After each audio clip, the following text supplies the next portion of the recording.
Hello, my name's Honora. I'm a heart surgeon. But none of that mattered the night my sister called security to drag me out of an operating room while her husband was dying. She said I wasn't qualified. The same sister who erased my name from our mother's will, who told our family I only got my job because of hospital politics, not skill. They believed her, even after I saved lives, even after I saved his.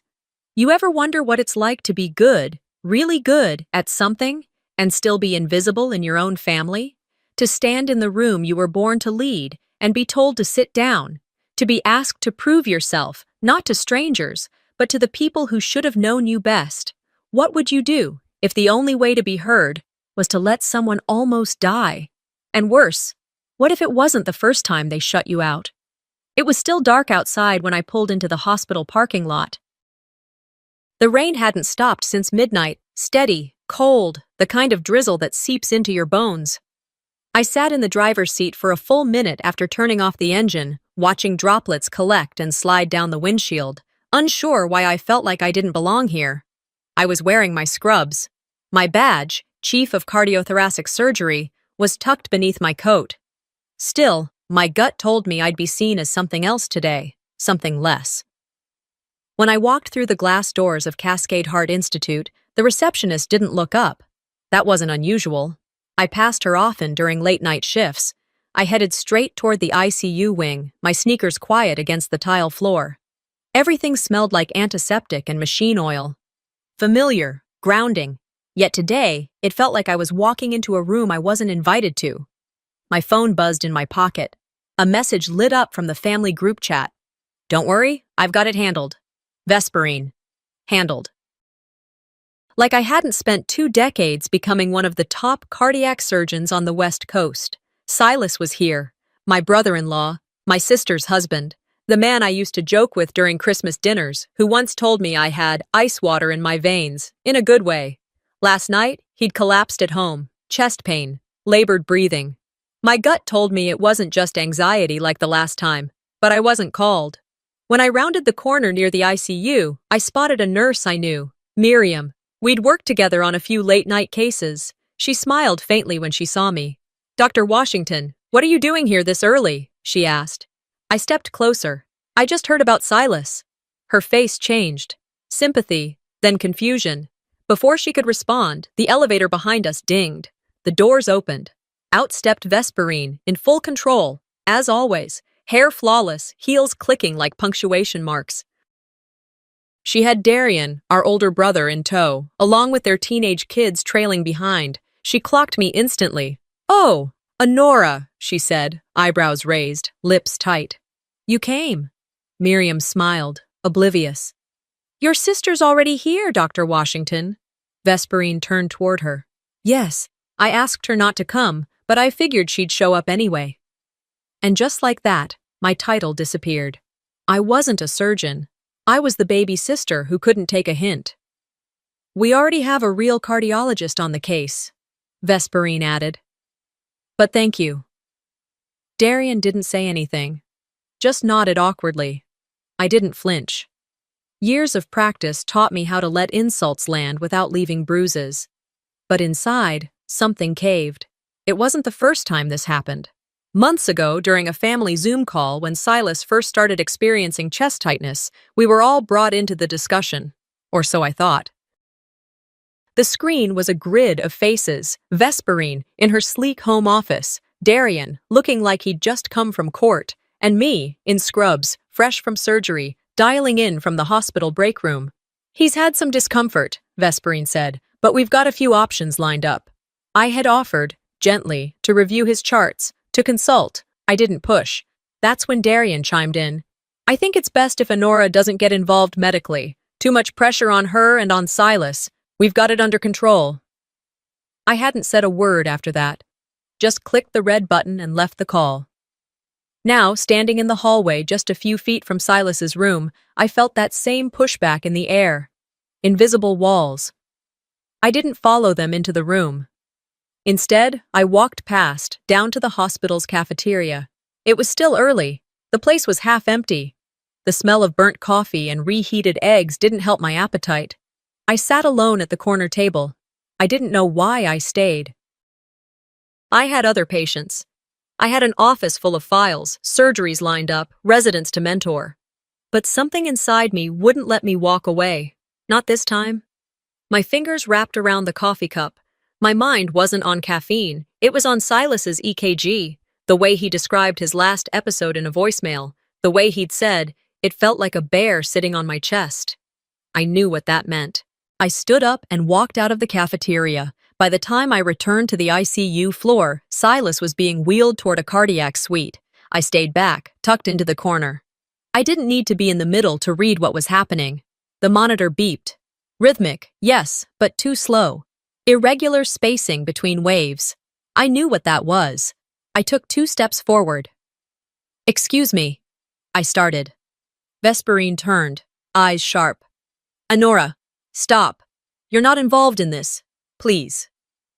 The hallway went silent. The nurses looked at one another. Miriam stepped forward, hesitant. "She's Dr. Washington, Chief of Cardiothoracic."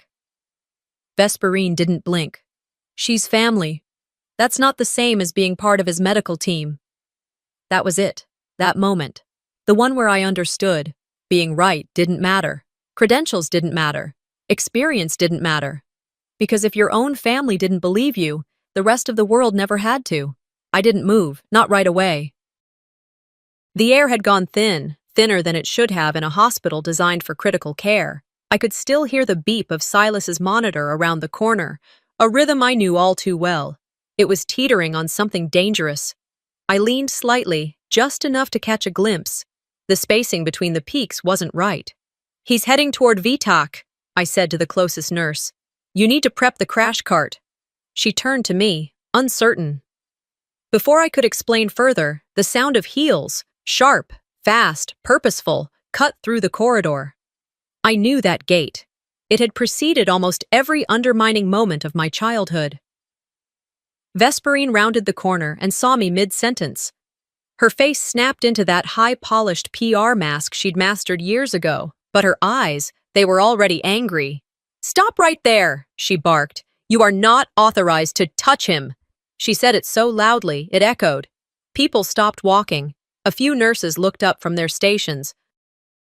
One orderly paused with a wheelchair mid-roll. I turned toward her, hands calmly by my sides, voice steady. "I'm the chief of cardiothoracic surgery. This is my OR." Vesperine laughed, just once, but it was cold and flat. "You're his sister-in-law. You're not treating him. That's inappropriate, and frankly, unprofessional." A nurse beside me shifted awkwardly. "She's Dr. Anora Washington," she said softly. "She's the chief."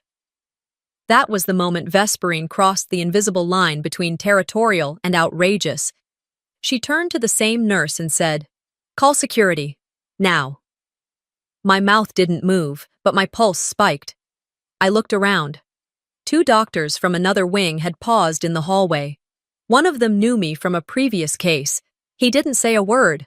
My niece, Julia, 15, impressionable, sharp-tongued like her mother, peeked around the corner from the waiting area. Her voice wasn't loud, but the silence made it ring louder than it should have. "Mom says Aunt Anora just plays doctor at fancy dinners." A ripple passed through my chest, not of pain but something heavier, something like loss. That kind of comment doesn't just sting. It confirms every moment of erasure you've quietly swallowed for years. The security guard arrived quickly, young, uncertain, eyes flicking between me and my sister. His hand hovered near his belt, not threatening, just unsure what to do. This wasn't a bar fight or a trespasser. This was 2 well-dressed women in a sterile hallway, one holding a medical badge, the other holding control of the narrative. I turned to him. I'm not resisting, but I want it noted that I am the senior medical authority in this department, and I was removed under non-medical instruction. He blinked. I wasn't sure if he understood the weight of what I'd just said, but the nurse did. She gave me the smallest nod, almost imperceptible, like a silent handshake. I handed her my ID and said quietly, "Please, keep an eye on that monitor. You'll know when it's time." And then I stepped away. As I passed through the double doors, escorted like some trespasser in a place where I'd saved more lives than I could count, my mind pulled me backward, to another corridor, another time, not so long ago. It was the same hospital wing, different floor. My mother had been admitted after a massive stroke. I had just finished a 10-hour shift when I got the call. I arrived in scrubs, hair tied back, eyes tired but alert. I wasn't allowed into the room. Family shouldn't treat family, Vesperine had said, standing between me and the door. Dad nodded behind her, arms folded, silent but complicit. We've got the best neurologist on staff handling it. You're exhausted. Go home. I didn't go home. I sat in the hallway for 5 hours while my mother coded twice. They revived her the first time, not the second. Back in the present, the elevator doors closed behind me with a soft thud. The walk to the lobby was slow. I wasn't in a hurry to go anywhere. My hands shook only slightly, my thoughts racing but organized. I wasn't angry, not yet. There wasn't room for anger, not when you're carrying so much history on your back. When I reached the main atrium, I paused by the windows. The rain hadn't stopped. People passed by with umbrellas, the street slick with early morning reflections. A couple argued quietly near the vending machines. A janitor hummed an old jazz tune as he mopped the floor. My phone buzzed. It was a message from one of the junior residents. Heard about the scene on 3rd floor. You okay? I didn't respond. Instead, I sat on one of the padded benches and pulled out my notebook. I wrote down the time, 9:12 a.m. Then one line beneath it. Removed from OR by sibling. Patient's vitals unstable. I closed the book. That's when the crash alarm rang through the speakers. Or 3, Silas's room. I stood slowly. No rush, no panic. Just the cold, inevitable truth unfurling inside me. If he dies, it won't be because we didn't have the tools. It won't be because we lacked knowledge, training, or skill. It'll be because I wasn't allowed to do my job. My heels echoed faintly on the tile as I turned down a quiet hall, away from the chaos of OR3. I needed space, just a moment to think clearly, to breathe in air that hadn't been ripped apart by sirens or egos. I slipped into the small chapel tucked between radiology and the staff lounge. It was barely lit, just the soft glow from a stained glass window and a row of fake candles someone had thoughtfully turned on. No one else was inside. I sat in the 3rd pew, far enough from the door that I wouldn't be interrupted, close enough to the exit in case I needed to run. That's when my eyes landed on the crucifix above the altar. Not because I was particularly religious, my relationship with faith had always been rocky, but because it felt familiar, static, like it had been waiting for me. And with that stillness, the memory came crashing in, uninvited but inevitable. 10 years ago, same hospital, different floor. It was just after midnight when my phone rang. I had finished a double shift and barely made it into bed when I saw the call from Darian. "Mom's had a stroke," he said. "It's bad." I didn't pack, I didn't eat, I didn't call ahead. I threw on clean scrubs, clipped on my hospital badge, and caught the next flight from San Diego to Seattle. I was 2 months out of residency and 1 month into my first real attending position. I felt like I was finally becoming something more than the smart one in the family. I was becoming the reliable one. When I arrived at Cascade, the staff knew who I was. I had rotated through here during med school. My mother's name alone was enough to open doors. Eliora Washington had been a nurse here for 26 years. Everyone had loved her, except apparently when it mattered most. I found the ICU and walked briskly toward her room. I saw the red light above the door flashing. Code stroke, priority 1. My hand was already outstretched to push open the door when I heard a voice behind me. "Honora, wait." It was Vesperine. Hair done, makeup immaculate, not a crease in her blazer, always camera ready, even at death's doorstep. "You shouldn't be here," she said. "You're too close to this." "Of course I'm close," I snapped. "That's Mom in there." "That's exactly the point," came another voice. Our father, Wendell. He looked older than I remembered, more tired. He didn't meet my eyes. "We've got the best neurologist handling it. You've been flying. You're exhausted. Let the professionals take care of her." I looked down at the scrubs I had changed into at the airport. I could still smell antiseptic from my duffel bag. The irony didn't escape me, dressed to save lives, forbidden to touch the one that mattered most. "I am a professional," I said. "You're her daughter," Vesperine replied, tilting her head like I was being unreasonable. So, I stood there, next to the crash cart, watching strangers do what I'd been trained to do, what I knew I could do better. My hands clenched the metal rail of the cart so tightly they ached. I didn't cry. Not until later. I watched through the glass as Mom's body jerked slightly. Monitors screamed. Doctors rushed in. I knew the rhythm. They were behind. They were fumbling. She coded. And they didn't bring her back. I sat in the hallway for what felt like a lifetime. Nobody came to get me. Nobody said, "She's gone." I just knew. I could read it on the nurses' faces when they exited the room, eyes cast downward. Later at the funeral, I stayed quiet. Let Vesperine give the eulogy. Let Dad shake hands and nod solemnly like a man who had done his part. I stood next to the casket, frozen, unsure if I was mourning her death or my own helplessness. But the worst came after. We were at the wake, the house filled with casseroles and whispers. I overheard my father speaking to a neighbor over a glass of cheap scotch. "Honora tried, bless her heart," he said. "But Vesperine's always been the one we could count on." That sentence. It split something in me I didn't know could break. Back in the chapel now, my fists curled into themselves again, like they had around the crash cart. My gaze returned to the crucifix. The wood seemed to glow faintly as daylight broke behind it. "It's happening again," I whispered. "I'm about to lose someone else because I let them decide I don't belong." I didn't need anyone to tell me Silas was critical. I could feel it. Every part of my training screamed it. And still, here I was, in a chapel, like a guest at someone else's emergency. My pager buzzed on my hip, a vibration that jolted me back to the present. I glanced down. Code blue, or number 3, cardiac arrest. My heart didn't race. My body didn't panic. I simply stood up, straightened my coat, and walked toward the door. Because some moments don't need a choice. They demand action. I moved fast, but not recklessly. Years of trauma-trained precision kept my steps focused, my head clear. I followed the sounds, boots pounding tile, intercom calls slicing the air, one voice rising over the others, frantic and familiar. Code blue. Or 3. Silas. Technically, I had been escorted off the floor. Unofficially, I still knew this hospital better than most of the staff working that shift. I knew the back hall that looped behind pre-op, the service entrance the night janitors used, the shortcut through the linen supply to avoid the waiting room. I wasn't trying to sneak in. I was trying to cut time. As I turned the corner, I caught sight of the double doors to OR3, red light glowing above. The crash team was in place. Nurses swarmed. I could see the compression bag pumping oxygen through the window, someone straddling Silas's chest doing CPR. I stepped forward. "Honora!" Dr. Lynn's voice stopped me mid-stride. She was one of the attendings from a different service. We had worked together on a few complex cases. She was competent, respected, and usually unshakable. She was blocking the door. "You're not authorized today," she said.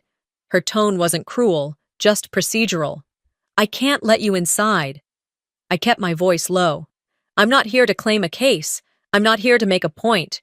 But he's coding, and I know his history better than anyone in there. I can't break protocol." I took one step closer. "I'm not asking you to break anything. I'm asking you to trust your instincts as a doctor. You know they're behind. You know they're missing something." She hesitated. "That's all I needed." "I'm not trying to be the hero," I said. "I'm trying to stop a funeral." And then, just over her shoulder, I heard a voice that I had hoped, just for today, I wouldn't have to hear again. "Oh, for God's sake, is she still here?" Vesperine. She moved with the same entitled stride she always had, like the world owed her space just for existing. She wore grief like a costume, expensive, dramatic, and made for an audience. "I thought we dealt with this already," she said to Dr. Lynn. Then she turned to me. "Why are you still trying to be part of this? You're not needed. You're not wanted." "I'm the chief of cardiothoracic surgery," I said. "If this was anyone else, you'd be thanking me for coming back." "This isn't anyone else," she snapped. "This is my husband. And he's a patient now."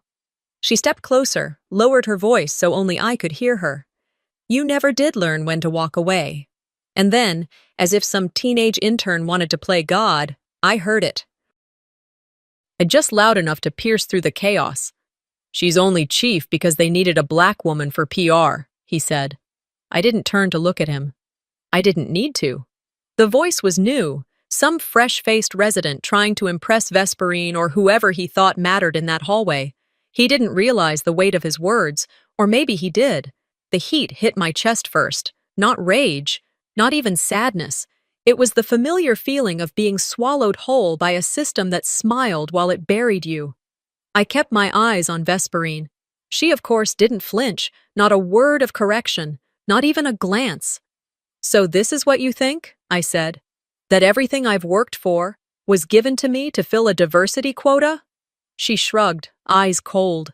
"I think some people get lucky, and others pretend that luck means they're special." There it was. The truth she never admitted. The seed planted years ago finally sprouting in full view.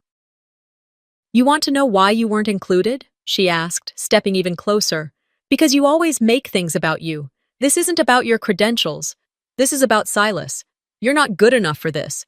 That degree, it's a trophy, not a tool." I could have screamed. I could have rattled off every patient I'd saved, every night I stayed on call, every accolade I'd earned that she'd never bothered to acknowledge. But I didn't. Because something inside me shifted. I didn't see her as a threat anymore. I saw her for what she really was. A woman terrified of losing control, desperate to keep her place at the top of a family ladder she built out of lies and selective memory. "You think I need your permission to matter," I said quietly. But I never did. She blinked, and I turned. Dr. Lin was still standing at the door, torn between rules and reason. "If he dies because you kept me from helping," I told Vesperine over my shoulder, "your name will be the first on the report, not mine." No response, just silence. I walked away, past the crash carts, past the tense interns, past the looks from nurses who didn't know whether to salute or apologize. When I passed the nurses' station, I saw Claire, the unit's head nurse. She was good, fair, and more importantly, quietly defiant when it counted. I slipped my badge into her palm. "If he flatlines again," I said softly, "page me, no matter what my sister says." She nodded once, tightly. No promises, but I saw it in her eyes. She knew the stakes. The badge left my hand without hesitation. Claire slipped it into her coat pocket like we'd rehearsed the move 100 times. I didn't say another word. I didn't need to. Her nod told me she understood everything I couldn't afford to say out loud in a hallway thick with power plays and silence. I walked slowly back toward the staff lounge, just past the elevators. It was one of the few quiet corners on this floor, tucked behind radiology and half forgotten by visitors. The fluorescent lights hummed overhead, the hum of the hospital ever present, even when no one spoke. I eased into one of the cushioned chairs in the corner, trying not to make a sound as I sank into it. My palms rested on my thighs, fingers spread, eyes unfocused. The monitor above the hallway entrance blinked green, then red, then back again. I stared at it without really seeing. My phone buzzed once. A text. "Are you okay?" Another one. "They said you got into it with your sister again." Then another. "What's happening in OR3? I didn't answer any of them. I was tired of explaining myself to people who should have known better, tired of justifying being in rooms I had earned the right to stand in. I leaned forward and folded my hands together, locking my fingers. "I've saved more lives than I've been given credit for," I murmured to myself. That ends today. My mind drifted back, uninvited, to another wound still fresh beneath the surface, one that never quite healed. During my last year of fellowship, I had poured my entire existence into a cardiac surgical technique, something that could reduce procedural time during high-risk triple bypass operations. I tested it, documented it, drafted the abstract in a sleep-deprived haze over a week of night shifts. I presented it, with trembling hands but steady data, to my supervising surgeon. 2 months later, that same technique was published. Under his name, I was not even mentioned. When I brought it up, I was met with a flat stare. "You're talented, Honora," he said, "but ideas don't belong to anyone until they're accepted by someone else. Let this one go." I reported him. The committee called it a misunderstanding. No formal action taken. They offered me a research assistantship to make it right. The technique saved dozens of lives. It was adapted by hospitals across 3 states. And still, when my name came up, it was always, "She's promising, a strong second." I blinked, returning to the lounge, my hands now clenched. 1 year after that theft, I received a call from a federal liaison. A U.S. senator had collapsed mid-speech, and they needed a surgical team discreetly flown in. I was selected for the team. At first, I thought it was a mistake. Then I thought maybe someone had finally recognized my value. The operation was high profile, high stakes, and successful. CNN ran a segment 2 days later. The headline read, "Young surgeon helps save senator's life in midnight procedure." I sent the link to our family group chat. No one replied, not a single emoji, not even a thumbs up. I stood from the chair, jaw tight, enough floating in old wounds. I needed clarity, action. I walked back toward the nurse's station, this time with no badge, no chart, and no mask of calm. "I need to see the vitals from OR3, I said to the nurse at the terminal. She blinked. "You're not on his case." "I'm not asking you to print them. I'm asking you to turn the screen so I can see it." "I'm sorry, Dr. Washington, but—" "You can withhold data," I said, my voice measured. "But you can't block my line of sight. I'm standing right here. Do what you need to. I'll read what I need to." There was a pause. She didn't move the screen, but she didn't turn it away either. It was enough. That's when I saw Darian round the corner, jacket draped over one shoulder, eyes already tired before we even spoke. "Honora," he sighed. "Not today, Darian. I just want to keep the peace." "You mean the illusion of peace?" He set his jacket down. "I know Vesperine's hard, but this isn't about her. It's always been about her. About you backing her. About no one ever asking what I see, what I know." He rubbed the bridge of his nose. "Can't this wait?" I took a step closer. "Every time you've said that, someone got hurt. When Mom had her stroke, you said the same thing. Let's not rock the boat. You remember how that ended, right? Now Silas is in that room, and you're still hoping quiet will fix what silence caused." His eyes fell. He didn't have a response. I turned from him before he could manufacture one. Vesperine stood near the hallway's far end, watching, arms folded, one foot tapping softly on the linoleum like she was waiting for a show to end. I walked toward her, no hesitation left in my stride. "You want to control the narrative?" I asked. "Fine, but if Silas codes again, I'm not waiting for permission. I'm going in." "That's not a warning, Vess. That's a fact." She didn't move. She just stared at me, lips slightly parted, like she'd finally run out of words or realized I wasn't bluffing. For once. The hallway phone rang. Everyone froze. The nurse picked it up, nodded once, then turned to me. "Dr. Washington? OR3 is coding again." Claire didn't wait for approval. She moved with a kind of quiet decisiveness that only came from years of working in a place where delays cost lives.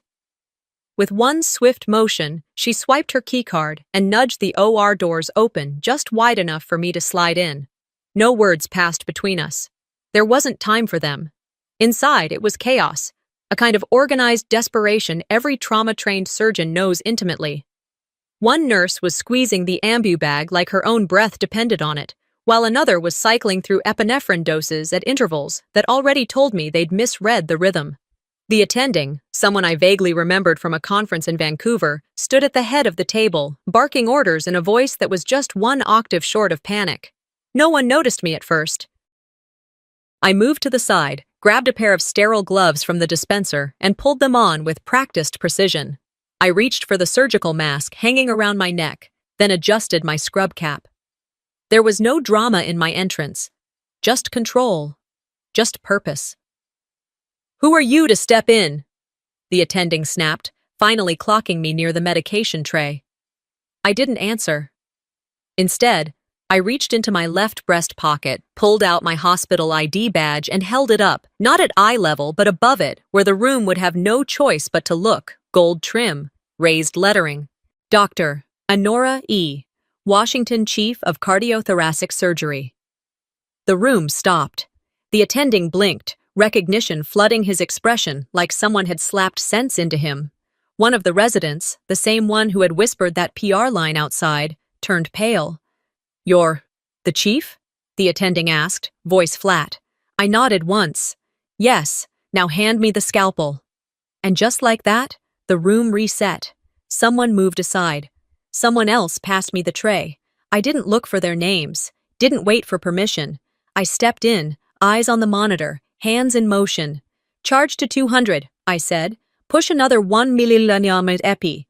And someone get me a full history. Stat. We're not flying blind here." I could feel the change in the air, not because I had demanded it, but because competence has a gravitational pull. When people know they're in the presence of someone who can lead, they listen. Not because they're told to, because it's survival. I called the first shock myself. It didn't bring him back. I called the second one 60 seconds later. On the third, the rhythm caught. It was faint, but it was real. Silas's heart, erratic and battered, started to beat on its own again. There was a murmur of disbelief, but no one dared interrupt. The attending had stepped back entirely now, watching in something between relief and shame. I stood over the table, gloved hands hovering near his chest, reading every inch of that monitor like it was an old journal I knew by heart. As the numbers began to normalize, my body finally registered how fast my own heart was racing. He was going to make it. We stabilized him, closed up, and handed post-op care to the ICU team. By the time I removed my gloves, the room had quieted into a functional rhythm, like a storm giving way to still water. I turned to the team and said, "Thank you, everyone. Good work." Not loud, not theatrical, just the words that should always be said when life is given a second chance. I stepped out of the OR, and the hallway greeted me like it knew something had shifted. Vesperine stood at the glass window. She hadn't moved since I walked in. Her eyes were fixed on the operating table, the one I'd just stepped away from. She looked as if someone had drained the color from her face. Her jaw clenched, but she didn't speak, not a sound, just stared. For once, I didn't feel like shrinking beneath her glare. She had no power here, not anymore. I walked past her without so much as a glance. She didn't follow, didn't protest. She simply stood there, silent and still, as if some invisible thread tying her to control had finally snapped. As I rounded the next corner, my mind drifted, briefly, to something I hadn't thought about in months. The letter. I'd found it stuffed inside one of Mom's old recipe books, tucked between a dog-eared page for meatloaf and a newspaper clipping about cholesterol. It wasn't addressed, wasn't meant to be found, maybe.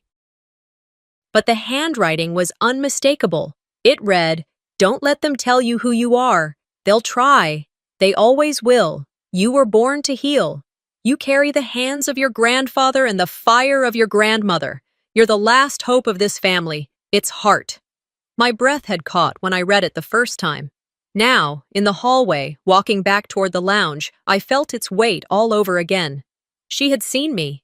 Even if no one else had. Silas's vitals were stable. He was going to recover. And Vesperine had been forced to watch the one person she tried to erase do the one thing no one else in that room could do. Outside the OR, one of the nurses, someone I hadn't worked with before, leaned toward a colleague and whispered just loud enough that I caught it. She just saved a man's life while being told she didn't belong here. I didn't stop walking, didn't smile, didn't cry, but something inside me settled. Behind me, I heard the sound of knees hitting tile. Vesperine dropped right there in the hallway. When I heard the sound of her knees hitting the floor, I didn't turn around immediately. I didn't need to. The sound was heavy, not just from the physical weight, but from the collapse of something bigger. Her pride, her image, her carefully curated control. Vesperine, the sister who had stood taller in every room we were ever in together, now knelt in the same hallway where she'd tried to erase me, the same place she'd once raised her voice to silence mine. Now, it was her voice that cracked first. "Please," she whispered. I finally turned. Her eyes were wide, brimming. Redness flushed her cheeks, but not from embarrassment. It was fear, real fear. a kind she had never let herself wear in public. "I didn't know," she tried. "Honora, I didn't know you were—" I cut her off before she could finish crafting whatever sentence she'd planned to use to soften what she had done. "You knew," I said, calm, unshaken. "You just didn't care." Behind us, a few nurses had paused mid-shift, unsure whether to intervene or pretend they hadn't seen anything. The hallway fell so quiet, I could hear the overhead vent clicking on. Somewhere down the hall, a monitor beeped, but in this space, all that existed was her on the ground, and me, finally not beneath her. She reached up as if to grab my hand, but paused, maybe realizing I wasn't going to bend down. "I was scared," she choked out. "I didn't mean to hurt you. I was scared he would die, and I didn't know what to do. You walked in there like it was nothing." "It wasn't nothing," I replied. "It was everything. That's why I walked in." She shook her head. "I thought if I just kept it contained, if I followed the process—" "No," I said, sharper now. "You thought if you kept me out of it, you'd be safe from looking wrong, from being the one who didn't have the answer. This wasn't about protocol, Vess. It was about control. Yours." Her shoulders caved inward, like someone had deflated her from the inside out. "Please, Honora," she whispered again. "Don't hate me." I didn't answer. Before I could even process what came next, I saw Darian approach, manila folder in hand, his expression unreadable. He paused between us, eyes flicking from my face to hers, then finally settled on me. "You should see this now," he said. He extended the folder toward me slowly, cautiously, like he was handing off something fragile, glass or grief.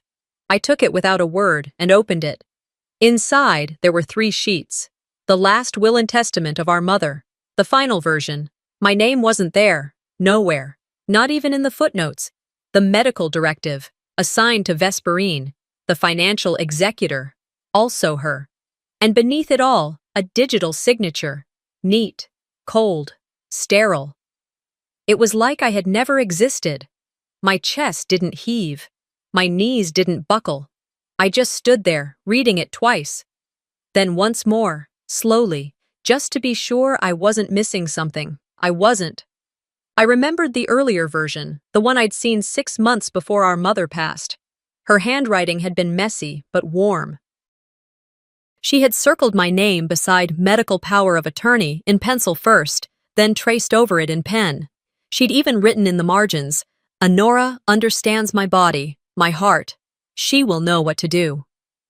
I remembered because I'd cried the first time I read it. Now it was gone, replaced with a clinical legal form that bore no trace of her warmth, just a box to be filed, submitted, and executed. I looked up from the papers. "You erased me," I said quietly. "From her dying room, her decisions, and now her will." "I didn't," Vesperine began. "You did," I interrupted. "You chose to. And don't pretend like this was about trust or competence. You just wanted the final word.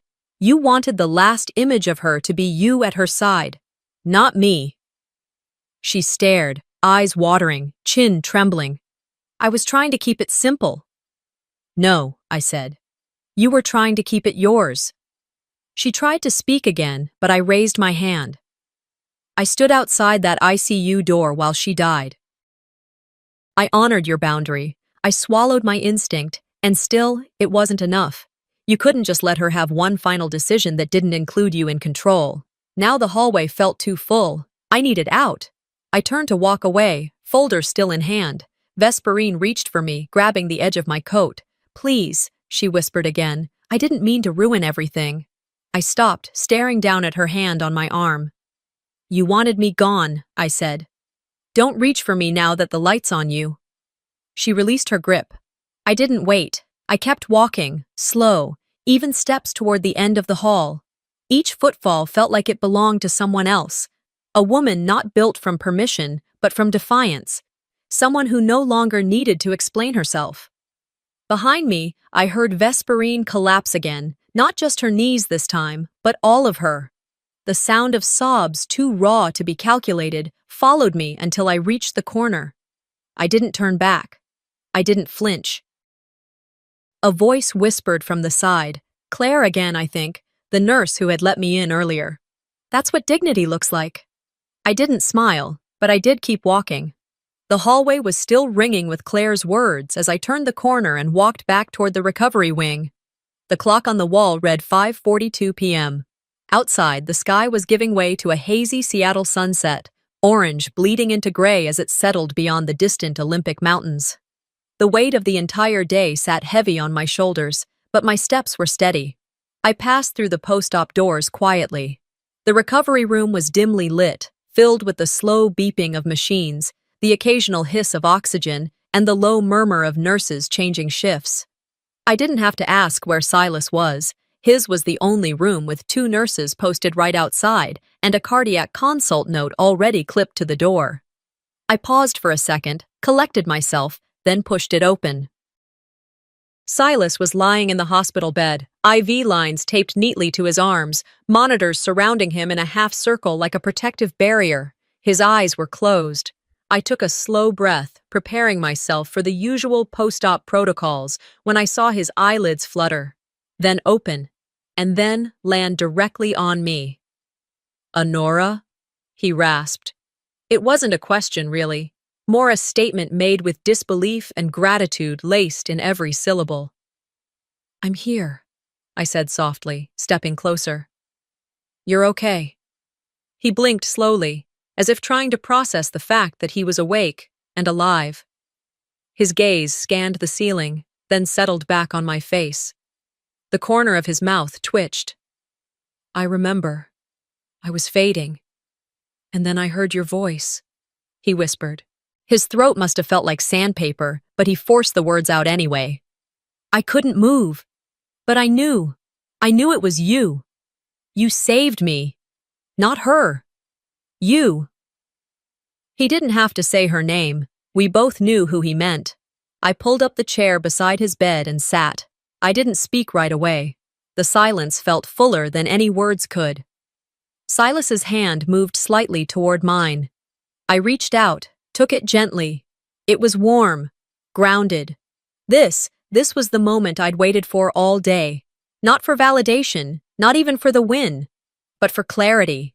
For the person whose life I had fought for to look me in the eye and say, without anyone else's permission, "You mattered." Inside, I thought, this thank you should have come from my family, from my father, my sister, my brother, but today, it came from the one who mattered most. I didn't cry. I didn't need to. My body held more strength than sorrow now. What hadn't broken in me had only sharpened. As Silas drifted back to sleep, I stood quietly, giving his hand one final squeeze before stepping out. In the hallway, through the glass, I saw her. Vesperine. Standing outside the recovery room. Alone. Her makeup had faded. Her eyes were puffy. And for once, no one stood beside her. No one deferred to her. The hallway that once bent around her presence now passed her by. Nurses nodded at me as I walked past. "Good save, Dr. Washington," one said. Another, someone I'd never met before, gave me a respectful nod and stepped aside. I didn't glance at Vesperine. I didn't need to anymore. She wasn't the gatekeeper now. She was a spectator. I walked further into the hospital corridor, my pace slow but solid. Every few steps, I caught snippets of conversation from staff, whispering in low tones. "That's her," someone murmured, "the surgeon they tried to block. She stepped in when no one else could." I didn't look over my shoulder.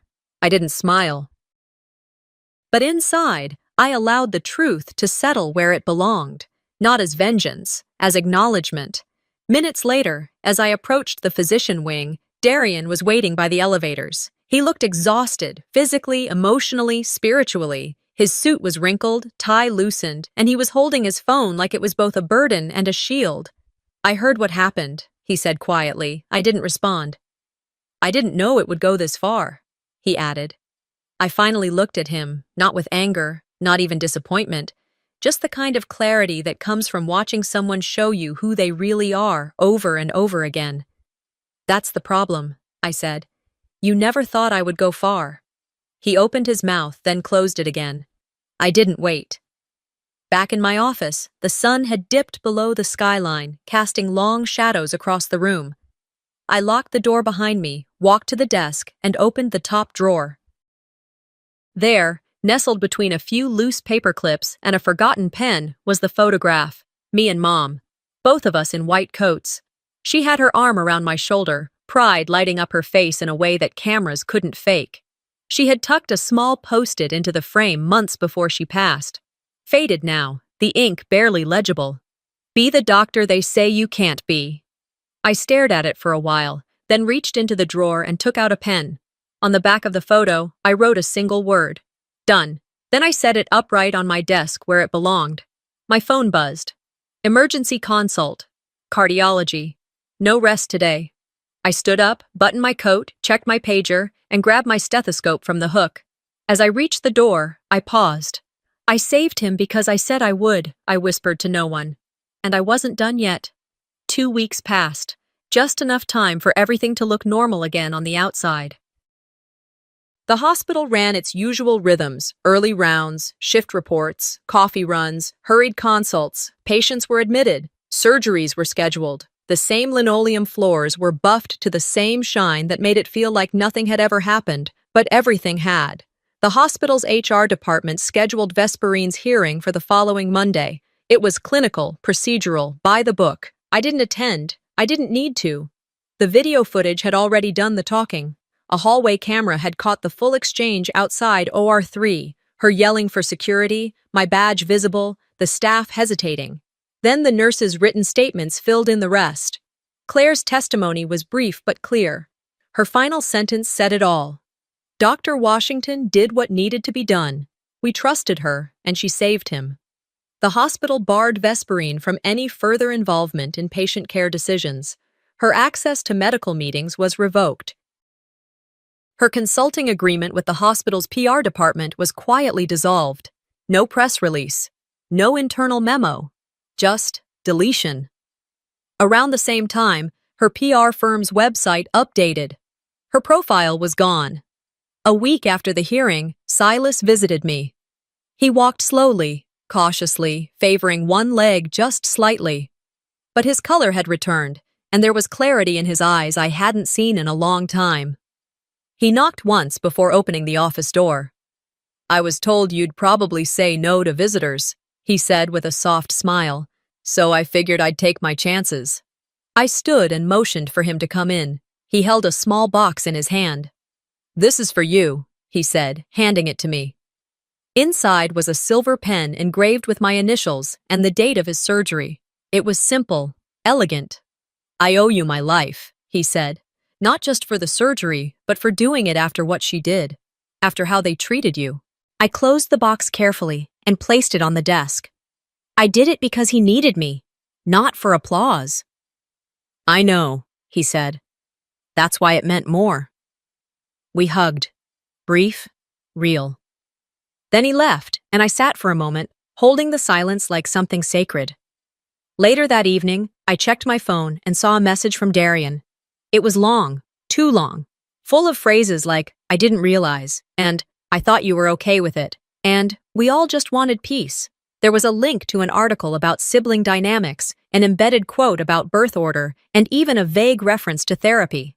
I read the whole thing. Then I typed back one sentence, some scars you don't fix with words. And I hit send. That night, I opened the old recipe book Mom had left behind. The page she had tucked her handwritten letter into was still marked with the same butter stain. I pulled the letter out and unfolded it slowly, even though I knew every word by heart. Don't let them tell you who you are. They'll try. They always will. You were born to heal. You carry the hands of your grandfather and the fire of your grandmother. You're the last hope of this family, its heart. I sat on my porch, a glass of wine in one hand, the letter in the other, and let the words settle again. This time, they didn't sting. They held me. Not because I still needed her permission, but because I had finally honored her vision. I cried, not out of pain, but out of peace. A day later, I heard from a mutual friend that Vesperine had recorded a voice message. I didn't get it directly, of course. It had been passed along by someone we both knew from our high school church group. I don't expect forgiveness, Vesperine said in the recording. But I wish I'd loved you better. I should have said that a long time ago. I never responded, not because I was angry, but because some things are better left unfinished. Not all doors have to be reopened. On Sunday morning, I drove alone to the cemetery. I parked beneath the tree where Mom's ashes had been scattered. It was early enough that the dew still clung to the grass and the wind hadn't yet picked up the usual Seattle drizzle. I sat down in front of her marker and pulled a small object from my coat pocket. It was a stethoscope charm, one she had given me in med school, engraved with our initials, E.W. to A.W. I placed it gently at the base of the stone. I didn't fix the family, I said aloud. But I kept my oath. No thunder rolled. No wind whispered back, but something in me finally settled. Back at the hospital that afternoon, I returned to my wing with quiet steps. I passed nurses who greeted me with soft nods, staff who no longer hesitated before calling me Chief. No more second-guessing, no more whispers. In the OR, my team was prepping for a routine triple bypass. I washed my hands, dried them, pulled on my gloves. One nurse asked, "You ready?" I nodded once. "Let's get to work." The lights overhead brightened. The room filled with the focused tension I had always loved. Everything was exactly where it needed to be. And so was I. My scars didn't disappear, but neither did I. Some scars never fade, but they don't have to define who we are. Honora's story reminds us that recognition doesn't always come from family. And sometimes, proving yourself means walking alone into the fire. But dignity, that's something no one can take from you. Have you ever been underestimated by your own family? Let us know in the comments. We'd love to hear your story. And if this hit close to home, don't forget to subscribe for more powerful true life stories every week.